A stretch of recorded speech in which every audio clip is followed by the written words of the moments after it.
The second is the no guaranteed zoning consensus, which is also critical for us to note. Obi has consistently demanded zoning or rotation of the presidential ticket as non-negotiable. The NDC has not publicly committed to this. If the party eventually fields a northern candidate or refuses to zone the presidency to the southeast, Obi's base could fracture. The Ibadan opposition summit reportedly failed to debate zoning, which displeased Obi. Another fourth point is the structural fragility. The NDC's clean status is partly because it is untested. Once it absorbs the OK movement's massive following, it will face the same pressure that fractured Labour Party and ADC.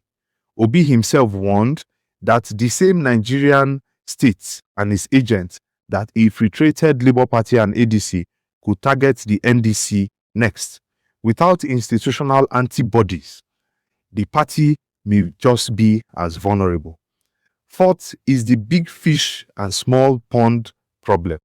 Obi and Kwankwaso are now the biggest brand in a small party. If they dominate too heavily, they risk turning the NDC into a personality cult rather than a movement, replicating the very dynamics that made Labour Party unsustainable after the 2023 election. 5 points to note is the timing over strategy.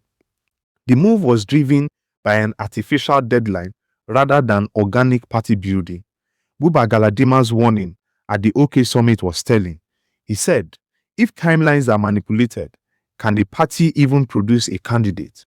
So, rushing to beat INEC's clock may mean they haven't done the hard work of building state-level structures, delegate system, and, of course, very critical, conflict resolution mechanism. So what is my conclusion? Calling it their biggest mistake is premature, but not unfounded.